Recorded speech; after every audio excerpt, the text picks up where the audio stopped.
Rotational bush fallowing is a traditional farming system where land is cultivated for a few years and then left to rest, fallow, to regain its fertility before being used again. This method is common in tropical regions with low population density and sufficient land. Here are the advantages of rotational bush fallowing. 1. Restoration of soil fertility. When land is left fallow, natural vegetation grows back, adding organic matter and nutrients to the soil. This helps the land regain fertility naturally without using chemical fertilizers.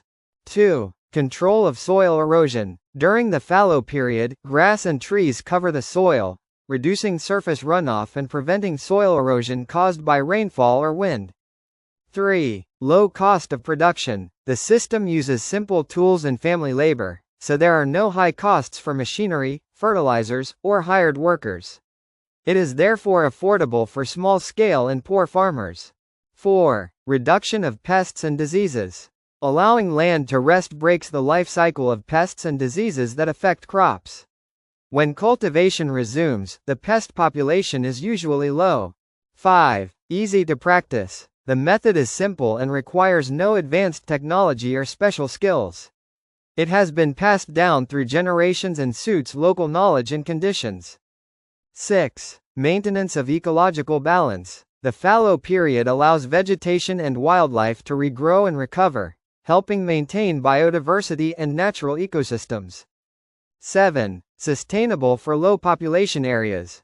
In sparsely populated regions, there is enough land to allow for long fallow periods, making the system sustainable without depleting resources.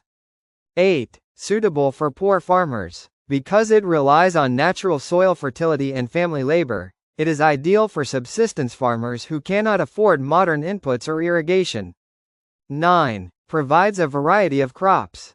Farmers can rotate food and cash crops such as maize, beans, cassava, and tobacco. This helps diversify diets and income sources. 10. Prevents complete land degradation. By resting the land regularly, the system prevents continuous cultivation, which often leads to soil exhaustion, desertification, or permanent infertility.